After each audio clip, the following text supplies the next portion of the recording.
Billy Parrish, Sergeant, Charlie Company, 3rd Battalion, 21st Regiment, 196 Light Infantry, U.S. Army, Vietnam. I graduated high school in 67, married in 68, and drafted in 69. 67, when I graduated, I had to start making my decisions myself. Again, what life was going to be about. Got married in 68, and it was a joint thing. You have to kind of make decisions with your wife or your family. 69, when I was drafted into the Army, I didn't have to make any decisions. I didn't have to think for myself. I didn't have to do anything. They told me everything I needed to do and what I was going to do and how I was going to do it. Then after, once I was drafted, basic training, Fort Benning, advanced infantry training, Fort Polk, Louisiana, and from there to Vietnam. Most of the troops, like in World War II, they were transported by ship overseas. And I think the Marines were that way going to Vietnam. Army was different. They flew us over there on a commercial airline called the Flying Tigers Airlines. And then when you really learned that you were in a war zone, as we were fixing to land in Vietnam, the pilot came on and made an announcement in the cabin. As soon as we land, deplane immediately. The airport is under rocket attack. So you knew you were in a war zone. The rest of it, the good Lord brought me through it. He brought me back in one piece physically. My wife says I'm not mentally in one piece, but that was before and after, so it didn't matter. But I thank the Lord for what I've got, and I wouldn't trade anything for the experience I've had, but they'd have to turn over every rock in Alabama to send me back to a war like that one was fought. Nancy and I were married, and I left on my sister's birthday, August 29th, and went to Fort Benning to be processed and all that. And then they put us on a Greyhound bus, about 50 of us, and drove to Fort Bragg.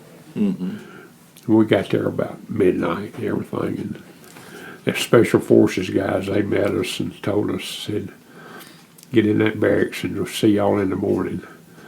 And we got issued all of our clothes and stuff at Fort Benning. And so, we had to fall out, everything that morning. And I was there from, went through basic training in September and October, going through AIT, which was advanced infantry training. And we spent 1 month doing that. And then in December, we went to jump school, which was really a change, because those DIs, they were all over you every day, every minute, and went through jump school, made 5 parachute drops.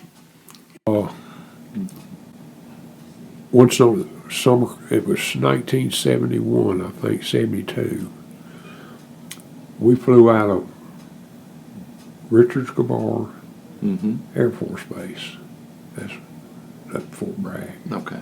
Flying a C-141, a jet, and was A-team. It was A-team.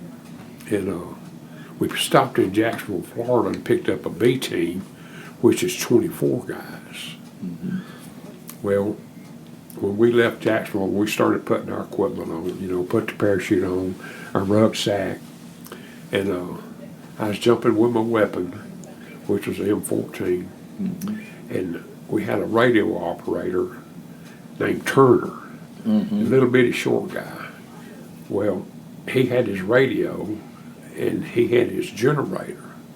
So I took that generator and strapped it to this side and had my weapon on this side. And so the jump master, we flew out over the Caribbean. I'm sitting by the door, and I said, they didn't say anything about water. But we turned and went in, and we were the first group out the door, you know, because that B team was going to jump behind us. Anyway, I go out the door, and you usually jump up and away from the aircraft. Well, I couldn't jump with all that, so I just fell out. My helmet was going down the side of that 141, and I opened up. You know, my parachute opened up, you feel it, and I looked up, you know, and everything's okay, and I'm looking around, everybody's okay. And so the wind was blowing a little bit. It wasn't a whole lot, it wasn't blowing. But I turned facing into the wind, you know, and pulled down on the toggle lines to go against the wind. And I'm looking down, you know, they briefed us on the drop zone. It was a plowed under sugarcane field. Yeah. And so I said, okay, fine, you know. So I'm looking down, and all of a sudden I see these trees. I said, they didn't say anything about trees being on the drop zone. And I finally figured out it was the shadows on the parachutes having full moon. Yeah.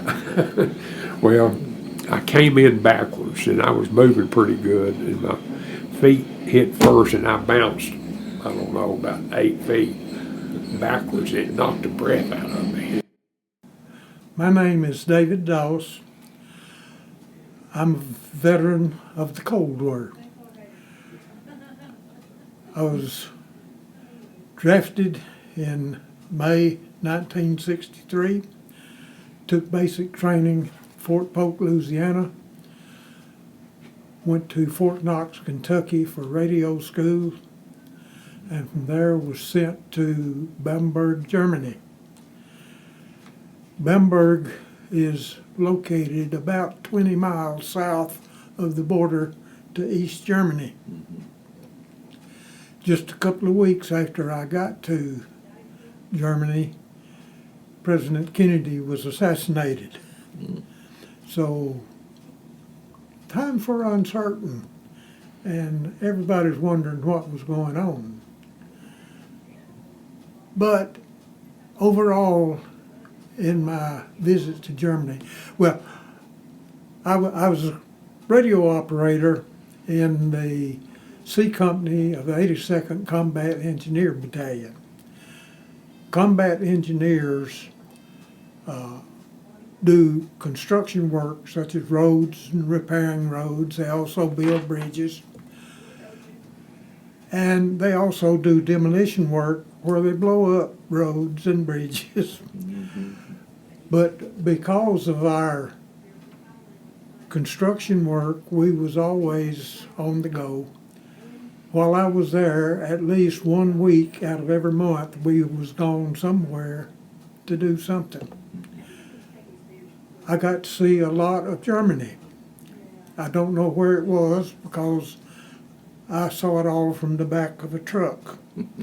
And I didn't know where we was going, but I could see where we had been. But it was quaint to go drive through these little German towns that had been there since before Columbus discovered America. But also to see the magnificent countryside they have. It's beautiful. And the castles sitting up on the hill, things that you'd always read about and dreamed about but never saw.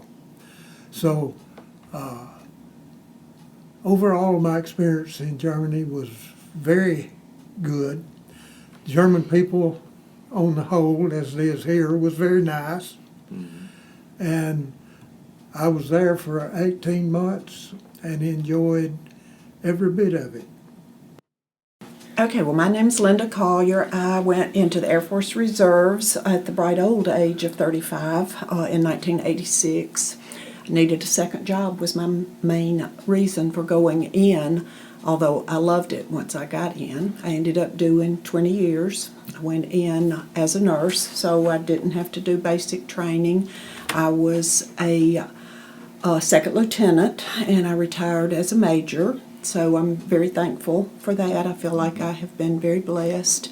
I guess the main thing that stands out for me was we had a peacetime mission, which I was officer in charge of immunizations. We were to keep our military people healthy for wartime duties, and our wartime mission was to fly on C-130s to airlift patients. You can carry up to 100 patients on a C-130, and it's nothing glamorous about it. It was loud, noisy, and once again, it was a plane that was needed.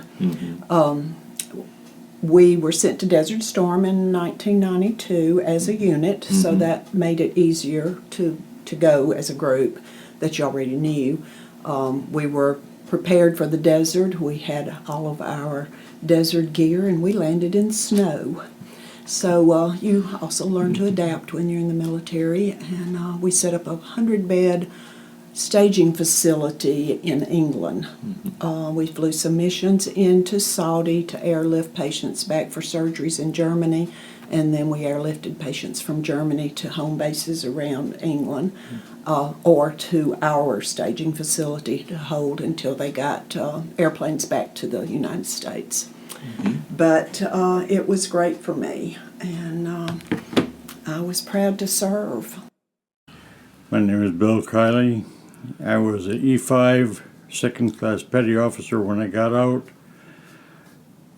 After boot camp, in fact during boot camp, I volunteered for the original Coast Guard Honor Guard. Little did I know that boot camp was a piece of cake compared to what I was entitled or getting ready for. Some of my memories. One of the first details we had, we were on our way back to the base that we were at the time, and found out we were pulled over by the police. Found out that the dignitary that we had greeted coming in had died while he was here. And we were turned around and with police escort had to go back. Some of the other memories, Jackie Kennedy, but a year before the assassination, she was with John in the Rose Garden, and she had the same pink suit on that she wore during the assassination, minus the pillbox hat. Marched in the parade for John Glenn after he ordered the earth. The night before that, he had a ball and they were doing that. We had to be there for a cordon. And the day before that, we were practicing, and who walked in but all 7 of the original astronauts. Had a chance to meet them. The list goes on and on and on for that. Everybody asks me if I'd do it again. My answer is in a heartbeat.